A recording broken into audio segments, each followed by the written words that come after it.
of you. Okay, how many are not from Bordentown? Oh, okay. And how many people, before reading about today's lecture, heard of Patience Wright? Most. Who hasn't? Not that many, okay. How many of you have met people who are not from Bordentown who've heard of Patience Wright, other than yourselves? You have. You have met a few, okay. Not that many hands. So very well known, and I assume you've walked by the house on Farnsworth? Yes, exactly. So not that many folks have heard of her, except here locally, which is a shame because she has an amazing bio, right? So title of my talk is Patience and Joseph Wright, Rediscovering Bordentown's Revolutionary Celebrity Sculptress and Her Scandalous Son. Yeah, and I will say this was supposed to just be about Patience, but then when we were preparing, Doug had her son Joseph's cufflinks, and I started talking about Joseph. He's like, we need to hear more about Joseph. So if my talk is long, then I apologize. It's his fault, okay? You can't short show Patience either, because, you know, she's 300 years, it's her 300th birthday this morning, so, what just happened? Hang on, no, something came off. Could be the ghost of Patience. Didn't like what I said. I was at the slide about her age a bit. When I was at the schoolhouse, I was at the schoolhouse talking about how we had some folks coming to see if there were any ghosts at the schoolhouse, and we were talking about their little visit, and the door opened behind me. It was closed, so everybody was like, "Oh, would that be Clara?"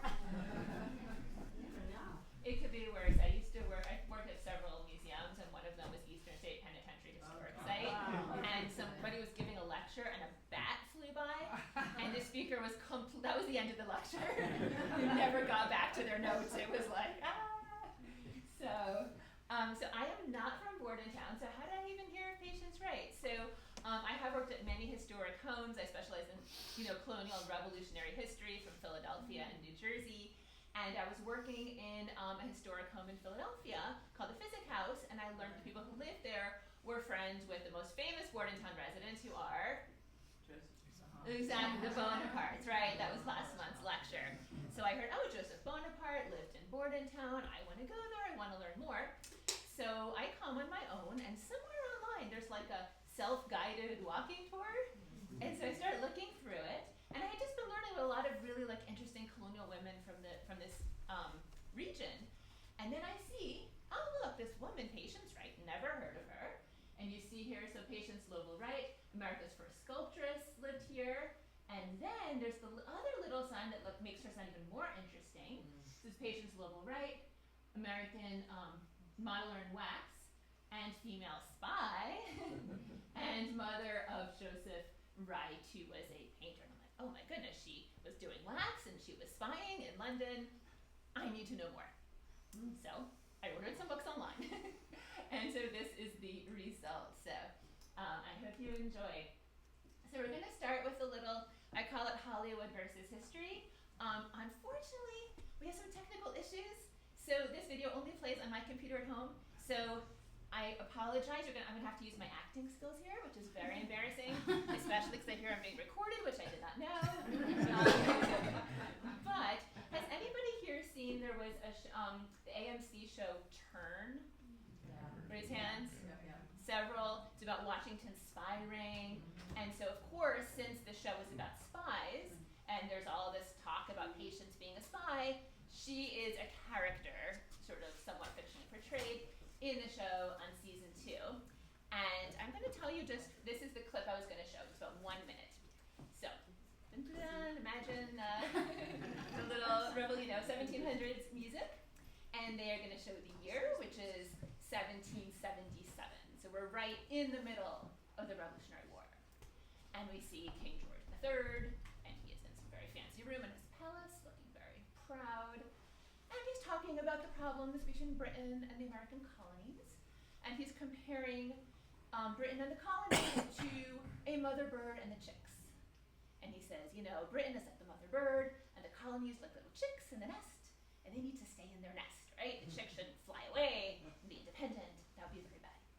And then the camera pans to this beautiful blonde actress, of course, who is standing sort of at a lectern, kind of like this, but mine is empty. She has this wax bust. She's clearly sculpting George III while he's kind of sitting there. And so then he kind of looks at her. He's just talked about America, and he says, "Oh, Mrs. Wright, you're from the colonies, right? You're from America." And she says, "Yes, I'm from New Jersey."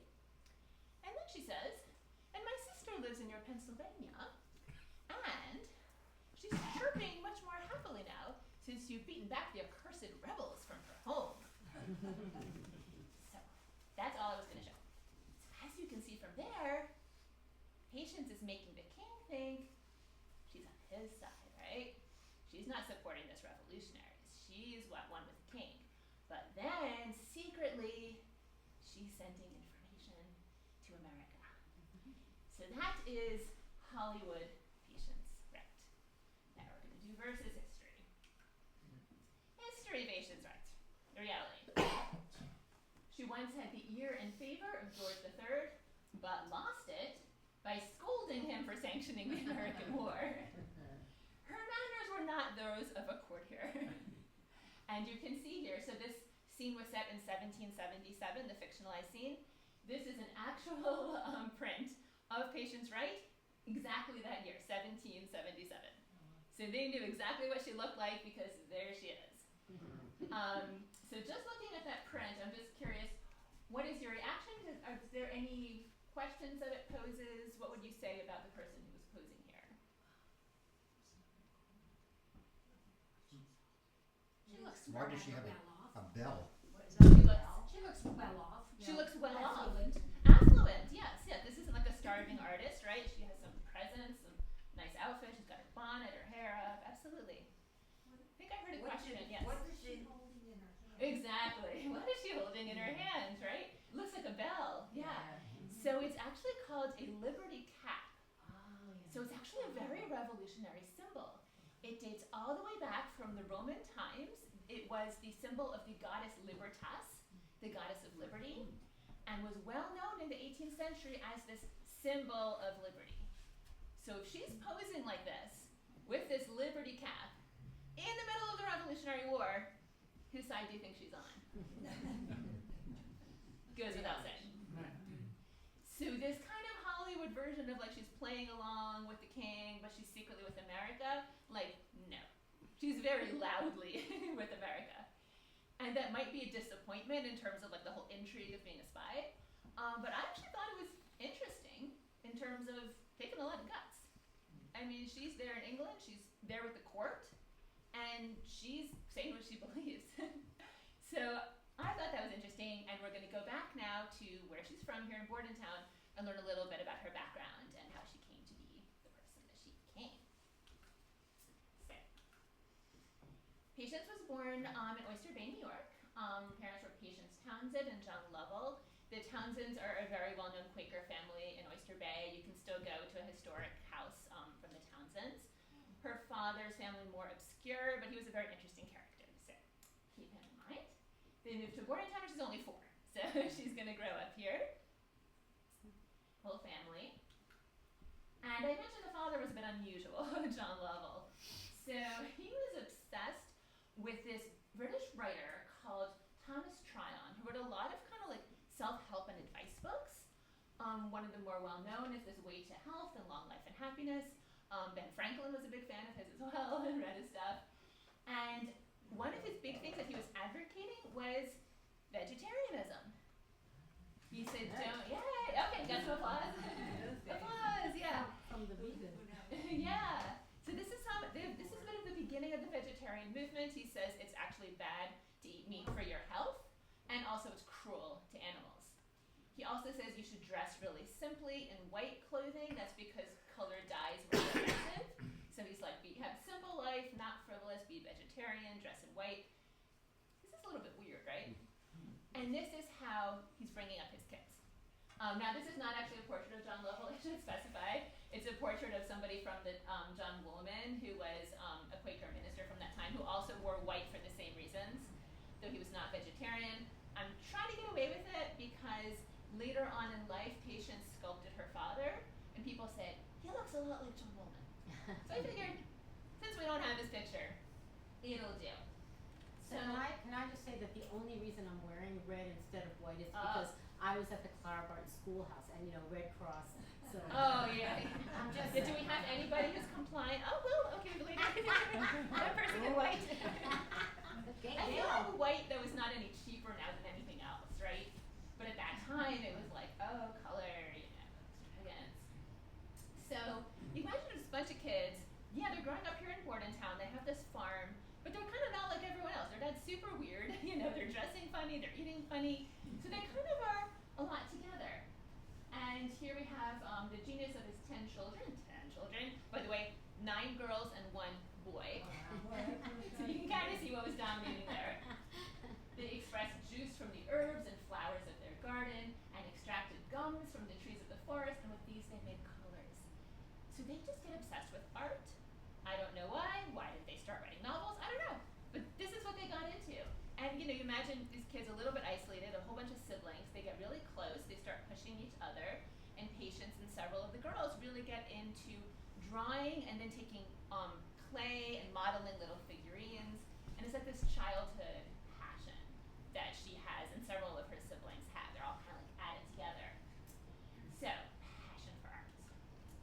So Patience grows up this way, and when she's about 21, she runs away from home to, the big city, right? Her desire of going to Philadelphia, where she conceived all the arts of the known world were to be seen. This is the biggest city in the colonies at that time, so it's big deal. Was so violent that for the first time she became a little bit disobedient. Just a little. So she runs away to Philly. And I should say where these quotes are coming from. I was quoting from this math guide. It's basically an article about her that appeared in a magazine in London, and it's so specific, it's clearly based on an interview with her. So this is really the closest you're going to get. She never wrote her own autobiography. This is the closest you're going to get to her perspective on her life. So she's saying, I was a bit disobedient, ran away to Philly. She wanted to see art. I don't know if she dreamt of maybe being an artist. We don't know. But she's going to grow up a bit. She's going to eat some meat in Philadelphia. She might have kind of stopped with the all white. Those aren't habits that she keeps up later in life. So she's kind of mainstreaming a bit. Oops. And here's her problem. Oh, I gave it away. So, what's she going to live on? She ran away without her dad's permission. She doesn't have the skills to actually be an artist at that time and make a living. What is she going to do? So you kind of saw it. What's a person going to do from that time? Need money or woman? Get a husband. And here's her perspective on her husband. So I'm sorry, but this is what she said. Being very straitened in point of circumstances, that means had no money. She soon gave her hand to a substantial Quaker who had nothing but age and money to recommend himself to her favor. This connection, however, enabled her to buy such materials as she wanted and pursue the bent of her genius. So you can see why I headlined the slide, married first. I don't know. Clearly this is not the best marriage. So she's back in Bordentown now. They start having kids. They're going to have 4 altogether. And it says, while the old gentleman produced her 4 living children, she modeled him 100 in clay, but not one to his good. That's an old word. It means not one to his taste. So she's implying he's not very supportive of her whole art thing. So she's raising her kids. She's modeling in clay. She also would model in dough. That's why I kind of showed her with the bread. So you can imagine her baking bread and making little models of things with her children. And she and her husband just seem to be not very well matched, unfortunately. He was a businessman. He also had a place in Philly. Obviously, they had kids, so they spent some time together. But it seems like he spent a lot of his time in Philadelphia, and she was more here in Bordentown. So, 1769, he passes away. And at that time, they have 3 kids. She's pregnant with the 4th, so he doesn't know that. And he has this kind of strange will. So he says, I'm going to leave my wife, Patience, by the way, not my beloved wife, just my wife, Patience, the house in Bordentown, on the condition that she support the 3 kids. It's kind of weird. So, and then how is she supposed to support the kids? I you know, some women will ask you, what do you think? How are you going to support your kids if you're just like widowed or housewife in Bordentown in like the 1760s? Any ideas? I mean, we know what she did. Should get married again. Get married again? Bake bread. Bake bread, sell it, start like a bread making business, start some kind of a business. Living off the land around her. Living off the land around her, like farm, some kind of a farm. Some things that women did were stores, open up shops. Was something you could do. You could turn your house into a boarding house, like bring people in. Run a tavern. You know, I work at the Indian King Tavern Museum. You know, that's what some people did. But you know, she's going to be a bit different. So her sister Rachel is also a widow now, and Rachel is really getting into wax works, and she's still sculpting from like her childhood hobby. And she's like, hey, there's this material wax. It's really easy to sculpt. And Rachel starts making like wax anatomical models, like for doctors and stuff. So she's actually making a model of conjoined babies, which is what you see there. It's not her model, but it was something like that she was doing, and getting praise for that. And she says to patients, you know what, this wax stuff is really cool. We're both really skilled in sculpture, and rather than, you know, we don't just want to work with a bunch of doctors and do conjoined babies, that's kind of gross, but we can make really beautiful sculptures. We can make sculptures of like scenes from the Bible, and we can try to sculpt celebrities and see if they want to be sculpted, and let's do a business. So they're like, that sounds great. Now here's her issue. She's got 3 kids. The older 2 are like teenagers. The youngest is 8. So the teenagers can kind of look after her, and she's pregnant. They're going to be running around trying to start their business and traveling. Pretty hard to do that with like a newborn baby that you need to care for. So with this baby named Sarah, she's going to give this child, when the child is born, to another sister called Rizine. So that's why the title of my slide is she's rescued by sisters Rachel and Rizine. So she always credited Rachel. This is the person who really helped me start my business. And Rizine is really stepping up because she's going to raise the baby, Sarah. So they do really well. Rachel ends up setting up a salon in Philadelphia, and Patience sets up a salon in New York. Obviously, I said really well, and I showed you the wrong slide, right? So there's a little bit of an issue. The New York salon in 1771, there's a fire, and you can see that Patience was traveling, and only the kids were home. So it's an interesting perspective on Patience as a mom. So, but she, you know, a bunch of wax stuff melts, but she does recover. She builds more, and then she gets her big break. So she's traveling in Boston, and she meets a lady named Jane Franklin Meekum that is Ben Franklin's sister. And Jane says, hey, you know, you're really cool, you're really talented. If you wanted, your sculpting is kind of celebrities and important people, which she's starting to do. If you want to find real celebrities, where are you going to go if you're an American colonist? Where are you going to find really big celebrities? Even bigger than Philadelphia. What city's even bigger than Philadelphia? London. London. Yeah. And you know who's in London who can introduce you to everybody? My brother, Ben Franklin. So Jane says, all right, my brother a letter. He knows everyone in London. He can make you your contacts. She's like, sounds cool. She's off. We do have her will, and she is not taking the kids quite yet. And so she gives instructions to them. She says the oldest is in charge, and she tells her kids, always live in love and tender regard to each other. So, goodbye. We're now off to London. And I think this is a good 2-minute pause. Does anybody have anything so far any thoughts, anything that surprised you, anything that you wonder? Did he leave her any money? Her husband. Yeah. He left her the house and his contacts. But he had some property. So what he did is he had, I said he had also, it seems, a daughter from a previous marriage. So he left, like, the money and land were to his children, and then he left his wife the house and his contents, which isn't bad. Right. But it's not something to live on. She can't live on a house Right. and the stuff in it. Right. Yeah. Great question. Anyone else? Okay. You ready for London? Okay, let's go to London. So, I'm calling this part Passion for Politics. So I hope you like like politics. I like politics. Not everybody does. But Patience Wright really likes politics. So I feel like we got to get into that to understand her. So here she is. Welcome to London. She's coming in. And this is the area right near the palace, St. James Palace. And that's where she's actually going to be living, which is super important. It's near the palace. It's near Westminster, which is Parliament is. So if you're thinking of it like compared to Washington, D.C., she's like right off like the mall. And that's where she's going to set up her waxwork studio. So who do you think is coming? All the court. Yeah. All the court, all the politicians, all the courtiers, you know, she's right downtown. And she's not the first wax worker, but the others had been more in like, no one had set up anywhere near that neighborhood. So that was kind of special.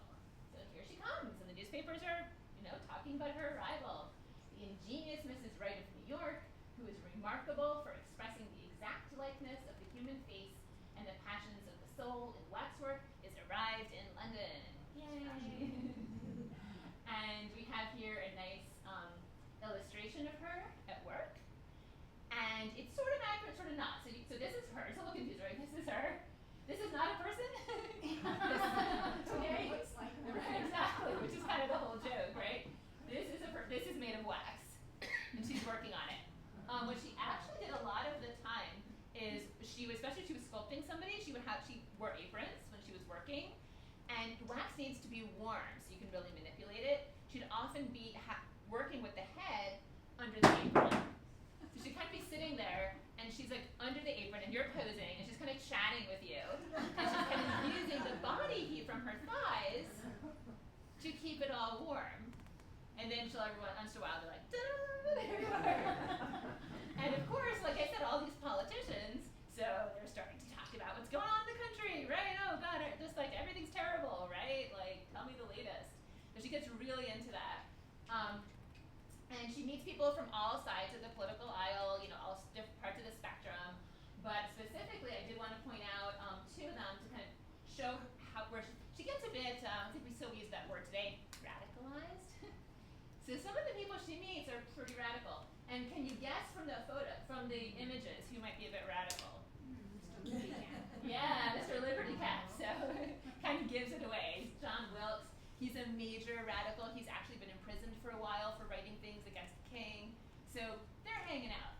And the woman, she's actually pretty radical too. This is Catherine Macaulay. She was a historian, but she's writing a history of England that's very much from the perspective of like common law, people's rights. They actually said they had an incident, we had a revolution where they chopped off the king's head. And she's like, yeah, that was pretty justified, you know, good call. So these are the people that Patience is befriending, you know. Now, I didn't have an image, but I do also want to say she also brought part of Bordentonian to England, which is very cool. She sculpted her parents, and some people say they were actually the best things in the waxworks. So maybe when you sculpt with that love, you know, her dad and her mom. And she also sculpted a Native American family. So it's like a little bit of like a museum of the colonies, and then also all these like celebrities. So it's probably a cool place to hang out, which a lot of people did. Now, even though she's hanging with these radicals, don't think she doesn't want to meet the king. Of course she wants to meet the king. This is England. So she does get to meet the king. They supposedly get along really well. She sculpts him. She sculpts his wife, Queen Charlotte. But is she talking politics? Oh, yes, she is. So here we have Patience Wright has lately been sent for by the king and was with him near 2 hours. They had a deal of discourse, she says, on politics and the distresses of the people. So I wasn't there, but at least when she was meeting people, she's like, yeah, I talked to the king, and I totally was telling him everything that was on my mind about everything that's going bad in the country. And he's like, yeah, that's really smart. I don't know if that happened. That's what she told everyone. So she's speaking her mind. And things are going to get really serious really soon. She's only arriving in 1772. The revolution is starting. We have the Boston Tea Party. And this is a portrait of William Pitt. He is a former prime minister of Great Britain. At this time, he's just a parliament member. He's very sympathetic to the Americans in general. So he's kind of trying to like smooth things over, though. He doesn't want there to be a revolution. And when he hears about this Boston Tea Party and how they threw all this tea into the harbor, he's like, okay, I know what's going to smooth things out. Let's get some people to pay for the tea. Maybe the king won't be so angry anymore. America. I guess he didn't have a lot of connections in America. So he says, hey, patients, you're American. Shows you how few Americans there are there, right? Can you contact someone, see if anybody will pay for this tea? And she does. She's like, great, I've got a job. So she's writing all these letters. She's sending William Pitt all this detailed stuff with like specific names and an absolutely yes, people want to do this. It doesn't seem much happened with it, but this is really her entree into like, this isn't just about like me sitting in my living room, which we all do, saying this is my opinion about politics. It's like, I can actually be involved. I can be writing letters to people because I'm American, but I'm in England, so I can be like the messenger back and forth. And maybe I can help my brethren in America. So if there is a famous Patience Wright quote, which there isn't because she's not that famous, but this is probably it. Women are always useful in grand events. So you can see, she's like, yes, here's my moment. And this is from a letter to John Dickinson, who you might know from the area, one of our founding fathers, very important, one of the people making the arguments why England was wrong to be taxing us and all that stuff. She's writing with him. She knows him. She has sculpted him before she left, so this is somebody she knows. And she's sending him just like what everybody's saying, all the latest gossip, what's the mood like here in England. And he's appreciative. You see, he's writing to her. I heartily thank you for the intelligence and shall be obliged for as frequent a correspondence as will be agreeable to you. So he's like, I want to know more. And one of the things that she's telling him is, I will give you a complete list of the names of all your friends and enemies. So that's useful. Who's really on your side? Who's really pro-American? Who's not so pro-American? And there's a bit more detail. She's actually sending him specific names of Americans who are kind of more of the loyalist persuasion. And she's like, they're writing to the British minister in charge of the colonies, basically against the revolution. And I know they're writing because I have an informant in his office. And that particular claim has been looked into and is accurate. So the people that she said, they wrote letters to this guy called Lord Dartmouth. They did write letters to Lord Dartmouth. And I'm kind of making a big deal out of this because this is probably as close we can get to as this idea of her being a spy. Like, she had somebody in that office who's giving information. So, obviously, they're not going to make up. We all know how this ends, right? So, war breaks out. Obviously, it's very personal for Patience, right? So, she's still got most of her family's here. By the way, the 3 kids are in London. The little one, the baby that was kind of given to her sister, is still here in Bordentown, or actually in Trenton with her sister, Rosine. And, Rachel's here. She's got the salon. Poor Rachel's going back and forth between Bordentown and Philadelphia, depending on what's going on. It's a tough time. And, Rosine, the one who had adopted her daughter, Rosine's husband actually joins the Continental Army and is killed in action. So this war is, like, hitting home for the family. So she's like, okay, I need to help. So she's like, I'm going to send letters. And she starts sending letters, supposedly, to basically the Continental Congress, which is like the government, the American government, which is located, where is the American government meet at that time? Philadelphia. And where is her sister Rachel's salon? Yay! So, how do you think she got the letters? Can you tell a little bit from my clue in this slide? Inside the wax. Yay! Exactly. So this is what Rachel later said happened. There's not a lot of documentation of these particular letters. Not all of them were necessarily written by her. There's a young man named John Williams who after the war said he actually wrote most of the letters. Because she was not that well educated, she knew she wasn't the best in terms of being articulate, and he was very well educated, and so she might have used some help. She also gets involved in helping, you start to have American prisoners of war showing up in jails in London. And she's like, she always wants to help, right? So she's actually writing to Ben Franklin and telling him we have all these American POWs, maybe you can organize something, and he does. And there's one specific guy who's kind of like the big case, is this guy called Ebenezer Platt. He was kind of an unusual case because he wasn't a regular POW, he was actually charged with treason, which meant he could have been executed if found guilty. So he's in prison, but England is actually afraid to actually execute him because they think, how are the Americans going to retaliate? We have a lot of prisoners of war in America. And so they're kind of like, we want to charge him with treason, but we don't. So he's just and he's not having his trial. So think of it like today, right? Everybody gets involved and people are making speeches. So she gets very involved in trying to help Ebenezer. And during all these interactions with him, her oldest daughter Elizabeth and Ebenezer fall in love. So eventually he does get out. He and Elizabeth are released. They go to France. There's big dinners for them. They're the love couple of the revolution. So it's kind of a cool incident. I'll tell you later what happens, but we don't have to go ahead. And she's very, very outspoken. The more the war drags on, the more she's really saying, she's really very, very angry at the British government. This is a real political cartoon that appeared in a paper, and it's showing the heads, not King, but other high-level officials. Their heads, well, what's going on? Can you see what's at the top of this picture? What's going on with their heads? They're on pikes. Yes. And it's hard to see, but this little figure here, this is actually Patience Wright. You can see it's called The Heads of the Nation in a Wright Situation. So that is a pun. And the little Patience figure is actually saying, this is an event I have long wished to see. Can you imagine? And, here she is still in London while this is all happening. There's another very famous American artist in London named Benjamin West. He's not like Patience. He's much more cautious and conservative.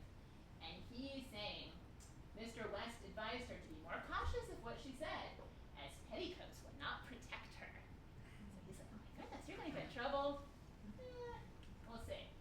Well, all right, finally we got to Joseph, right? You're like, what happened to Joseph? He gets in on the drama. So Joseph, that's the middle child. He's the only boy. He's sent to the Royal Academy in London to learn to be an artist. He's actually the very first American ever to study the Royal Academy. And the Royal Academy has these nice exhibitions. And he's going to exhibit, and unfortunately we don't have this painting, which is so sad. I would love to see it. It's only been described. So this is Joseph's exhibit in the Royal Academy. It's called Patience Wright Modeling Ahead, or Mrs. Wright Modeling Ahead. So his first big picture is a portrait of his mom. And she's in the act of modeling a head. But here's the controversial part. The head that she's modeling is the head of King Charles I, who's the British king whose head was chopped off. And so she's there in the foreground. She's modeling the head of this murdered king. And then in the background, there are their heads or the faces of the current king, George III, and Charlotte looking on. So the implication, who knows what it means, right? But here's what a newspaper at the time said. Right on her lap sustains a trunkless head and looks a wish, the king's what's in its stead. So, this is where I got the scandalous son part of my title. Yeah. Well, what do you think today? Should taxpayer money, this is the Royal Academy. Is this an appropriate thing for the Royal Academy to be exhibiting? Huh? Probably not. Probably not. So when it comes out, some people like it because there's a lot of people who feel the same. Then there have this huge, massive riots in England, anti-government riots, and just kind of a huge backlash. And then people are like, "This is ridiculous! We can't believe this is happening in the Royal Academy." So there's a lot of backlash. King, as you can imagine, not happy. He's going to get a little bit of revenge against the Wright family. So Joseph in art school has a friend who's also in art school with him called John Hopner, also an artist. And so John's hanging out with the family. His younger sister Phoebe is very pretty. She's modeling, of course. Everyone's hanging out, right? So she's modeling for a lot of artists. And Joseph's friend John and Phoebe fall in love. They're going to get married. They do get married. Someone who's very, very unhappy about this is the king. Why should he care?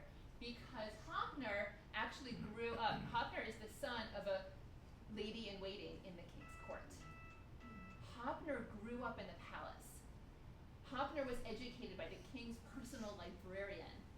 Hopner was friends, BFFs, with the king's kids. So the equivalent of William and Harry, think of William and Harry, he was friends with them, close friends. And the king had paid for his entire education, sponsoring him to go to art school and everything. And here he is marrying this woman from this family who's basically these total radicals.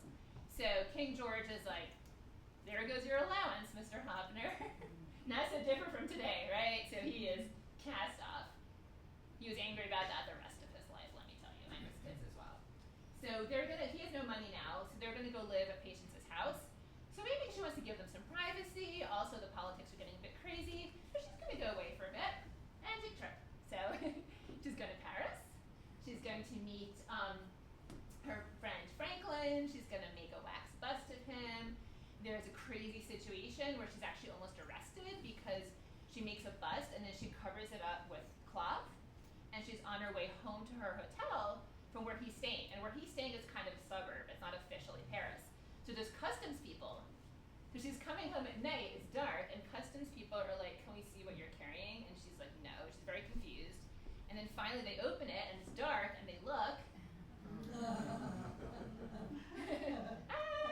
They're like, oh my god, she killed somebody. It's like a head, you know. And so she doesn't speak any French.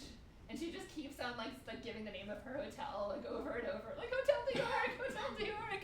And so they were gonna arrest her. They're like, okay, we'll go to this hotel. And then when she's there, thankfully people speak French and there's light and they're like, oh, and everybody's laughing and she's just like very upset. So a little bit crazy. So finally, yay, the war's gonna be over, so you think a lot of less stress. She feels very vindicated. She says, I am no longer the old mad woman, but Madame Wright, or the ingenious Mrs. Wright from America, who told us the truth. She's gonna come back to London and feel very vindicated. It's not as triumphant though, her life. I mean, she's gonna be living with, Phoebe and John, but it's maybe not as triumphant as she wants. One thing is that, remember she's very radicalized, right? Her radicalization was not just America should be independent, which obviously happened. She thought, the king was corrupt, the government was corrupt, and that Britain should really be a republic, like America.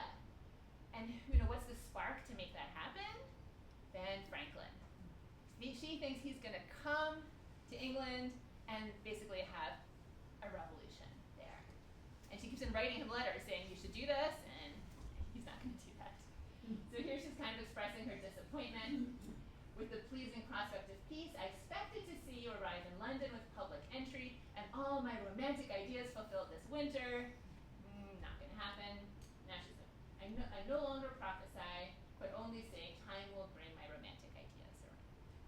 So, and you can say maybe today, we still have a king in Britain, but actually the parliament has a lot more power now. So maybe over time. And the new kids, the new Americans on the block, are the Addams family. So they've arrived. He's the minister now, sent from America. He's the minister to Great Britain. And she and Abigail Adams, two strong women, as you can see, they do not hit it off. So Abigail went to see the waxworks, and she's like, Patience was super weird. She comes in, she's like, wow, you're Americans, I must kiss you all.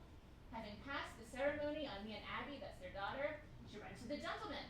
I make no distinction, she says, and gives them a hearty bus, which is a kiss, from which we would all have been rather excused for her appearance as quite slattern. So, I don't know, maybe Patience in later years, wasn't doing her hair good, I don't know, her clothes. She calls her a slattern. In the same letter, she calls her the queen of sluts. And it meant that she was, her clothing, it didn't mean she was sleeping around. So it's a little misleading. So that's sort of unfortunate, because she's going to be spending a lot of time in the American embassy, because she will not give up being involved in politics. Even though the war is over, she's obsessed. She's like one of these people who scroll through Twitter today and be like, oh my god, I can't believe it. So if there's something going on, she wants to be involved.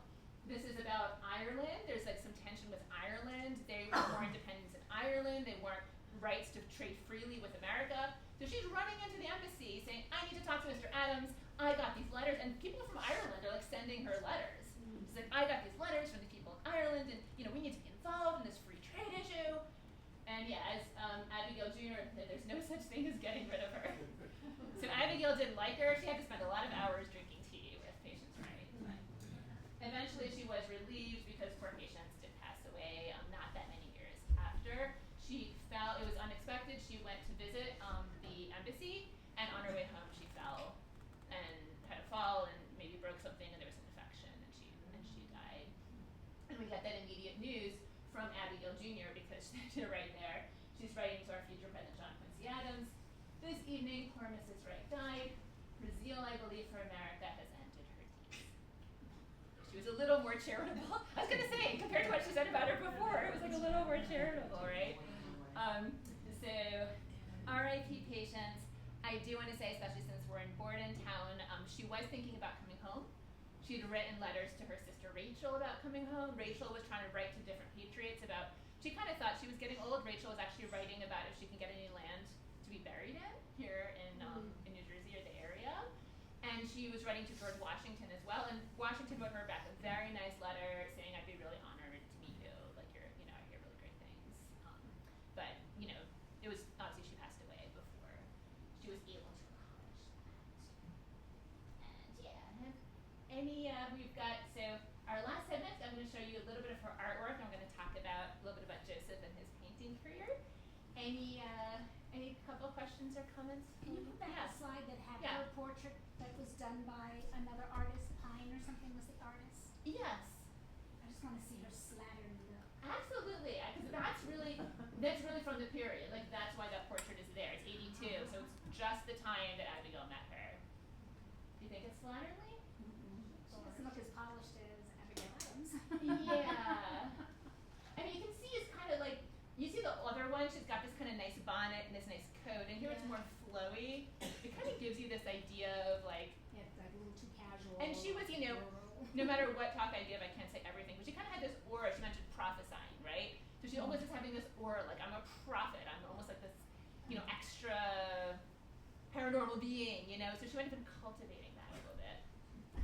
Honestly, I felt for her because what Abigail describes, like, I'm a professional tour guide, and I know sometimes, like, you can get in a rut, right? Like, people come in to where I work, and maybe I don't click with them, but I'm like, still trying to be enthusiastic. I'm like, oh, here's this, here's that, right? And that's kind of what Abigail's describing. She's like, oh, I went in there. She's like, oh, look, these are the statues of my parents, and blah, blah, blah, and this is this, and this is that. And Abigail's just like, not feeling it.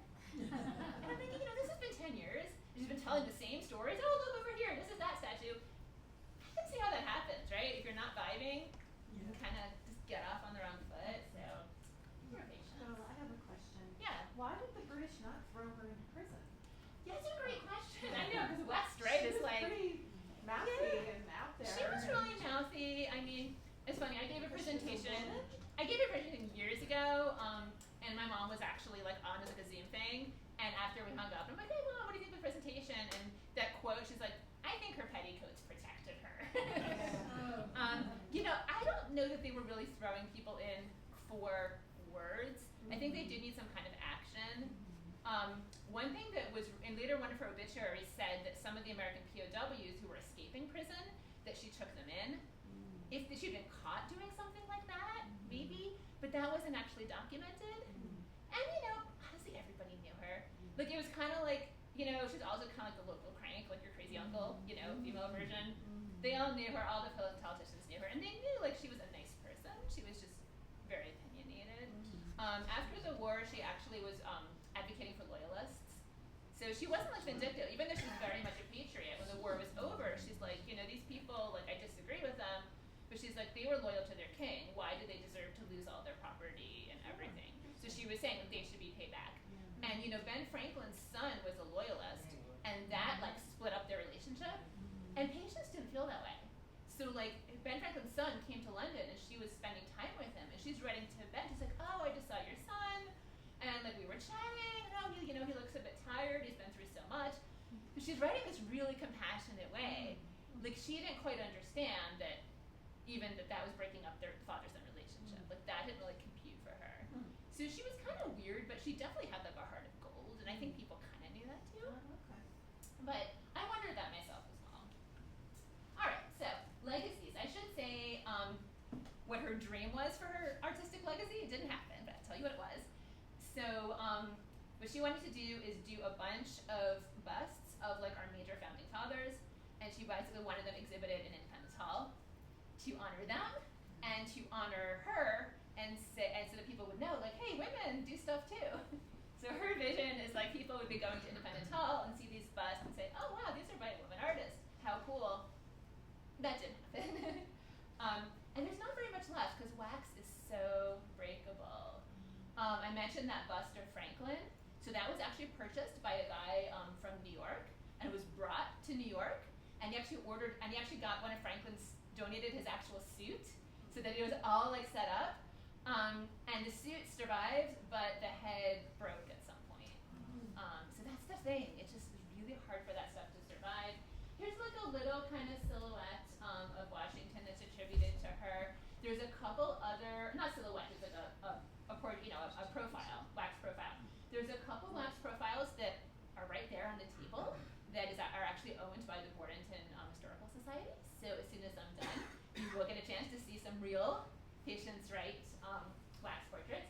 But there's only one of her works that really survives in this original form, and that is our friend William Pitt, the former Prime Minister. So he passes away during the war, and because they were so close, she gets the honor of the commission to make a statue of him that's going to be in Westminster Abbey. And they take care of their stuff. So he is still there today. I'm actually going to see it in a few weeks. I can't believe it. I have tickets, so I'm very excited. So you can see how it looks. So she would basically do like the head and then the hands, and then he's dressed in his actual robes that he was wearing.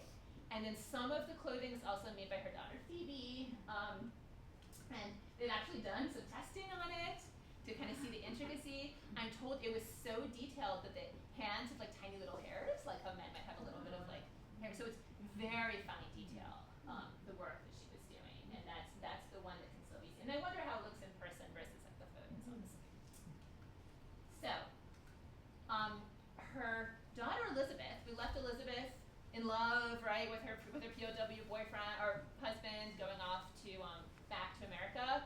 They split up, and Elizabeth is going to set up her own waxwork studio in New York for a while after the war.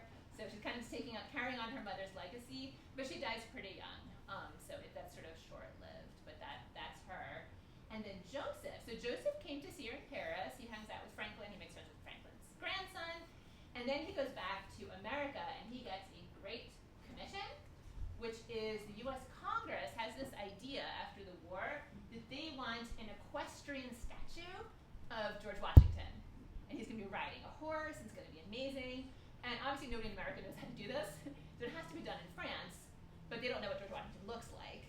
So let's get someone locally here to cover George Washington's face with plaster and make a bust thing that they can then ship to France so some French sculptor can do this. So this is the Congress's plan. Now, who in America would have any skills how to do this? Joseph Wright, who's newly arrived, who actually had studied at the Royal Academy. He's literally the only professional sculptor in the country. So he gets the job. He goes to meet Washington. This is, I think, in Princeton. And luckily, we have a little bit of a second-hand description from Washington's point of view how this happened. So he says, he oiled my features over and placing me flat upon my back on a cot, proceeded to daub my face with plaster. Whilst in this ludicrous attitude, Mrs. Washington entered the room and involuntarily exclaimed, "Ah!" Her cry excited in me a disposition to smile, which gave my mouth a slight twist or compression of the lips that is now observable in the busts which Wright afterwards made. So this is secondhand. These are nearly the words of Washington. So this is somebody who was chatting with Washington and then was writing about it later. This guy Elkanah Watson, he wrote it. He wrote a lot. He was a friend of Patience. He said he was hanging out and they were swapping Patience Wright stories. So Washington's like, "Oh, I don't make her, but I met her son. Here's what happened."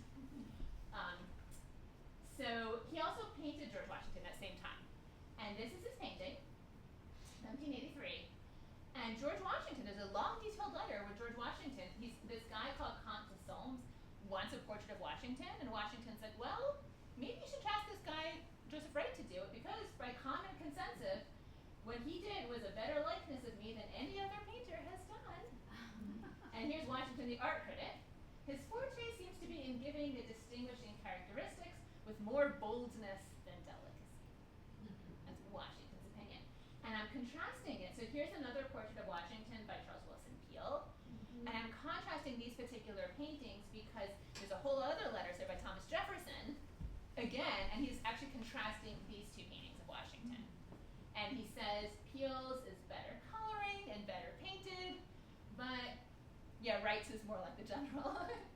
So it's like, that's what you want, go for Wright's. And Jefferson himself did order a Wright painting of Washington, and it's still it's the one that he had in Monticello that he put like in his room. So yeah, which of these would you choose if you needed a Washington portrait in your house? Probably if I knew Washington, I would take Wright. Yeah. No votes for Peel? Huh? They look really different, right? Yeah. Yeah. Very stern. So here's a couple more Wright portraits. He became a portrait painter in Philadelphia, New York. This is Muhlenberg. This is Elizabeth Powell, who's a Philadelphia socialite. You can still visit the Powell House today. And you can see she's kind of not finished. That's because the year is 1793, and unfortunately that is the last year of Joseph Wright's life. He's going to pass away in the yellow fever epidemic of 1793 that kills so many people in Philadelphia, including Mrs. Powell's husband and himself and his wife. He had 3 tiny kids, as you can see. So this is another unfinished portrait of himself, his wife, their children. We think the older 2 look like they're twins, maybe around 2, and then a little baby. And that's the year that he's going to pass. And he actually just had a decent job. He was going to be our engraver for the U.S. Mint. He'd kind of already been nominated, hadn't quite been confirmed by Congress, but he was definitely on the path. After he died, there's all these letters like, oh, our engraver's dead. What are we going to do? So it's really a shame. So yeah, and on his deathbed, I guess he knew he was going to die, and he's like, the government owes me all. He actually was listing all the money the government owes him for different commissions for his kids. He's like, take all my money, put it in bank bonds for my kids, and like, here's all the bills you need to collect. And amazingly, the government paid, and it was like hundreds of dollars. I was like pretty impressed. Maybe it shows government wasteful spending. There's all sorts of stuff that he did that like nothing really was done with it, as I can tell from the taxpayers. Oh, Joella, Yeah. I got a little side note for people who don't know. Yeah. That the current engraver for the U.S. Mint is from Bordentonian.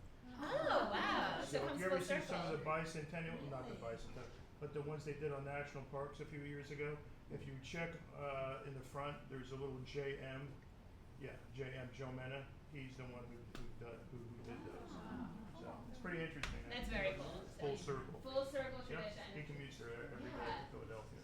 And I think this is my last slide. So this is a bust of Joseph Wright by a sculptor named William Rush. William Rush actually was a student of his. So Rush was an American who was like a wood carver. Then he started carving kind of like the front of like ships. And then Wright was the one who taught him how to sculpt in clay. And he goes on to be really what considered the first major American sculptor. He's one of the founders of the Pennsylvania Academy of Fine Arts.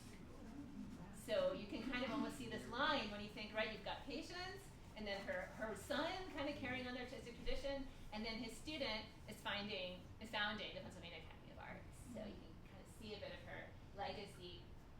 Oh, there was one more. Yeah. So Phoebe and John.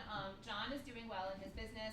They have a bunch of kids. A lot of their kids paint, but I did want to highlight this one because it's so cool. This is Henry Parkins Hopnurse. This would be Patience's grandson, Phoebe's son, and he goes on 3 different voyages to try to find the Northwest Passage, and he's like sketching. So these are sketches that he's doing all the way up in like the Arctic, areas. And this is one of the ship not doing so well in an iceberg. And here's a lady from Greenland who was posing for him. So maybe some of her adventurous spirit you can kind of still see in the kids. And this is really the last slide. So I just want to say, I hope you enjoyed the talk. I love, talking about Patience, but it's not like my super professional thing. I mean, I'm working at the Tavern Museum. I've done the research I can. But there is a brand new book with, I'm sure, new research coming out. And I couldn't read it to prepare for the talk because look at the publication date. And I did not know that when Doug and I decided what day I'm going to be giving this talk. So unfortunate. So I hope everything I told you was true. I did my best. But I'm sure that there's more. So if your interest is piqued at all about Patience Wright, this is going to be a book called Painter's Fire, A Forgotten History of the Artists Who Championed the American Revolution. So it's more comprehensive. It's highlighting her. Also Robert Edge Pine, who did that portrait of her, and another African-American artist who are all working in London at the same time. So I think it should be really fascinating. So you can put that on your Amazon wish list if you're interested. Okay, that is it. Thank you so much.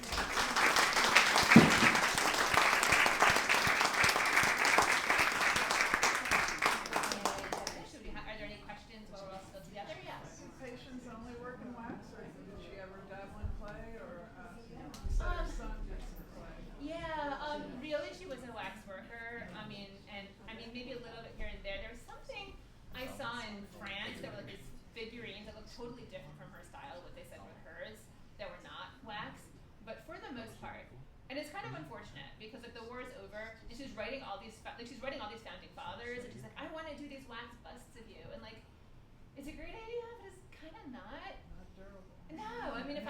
loving father, and I wanted a thing of myself in Independence Hall, and maybe some more, I mean, something a little bit more durable than the wax work. Yeah. So I think that was unfortunate, because she was clearly so talented, but her medium was maybe not the best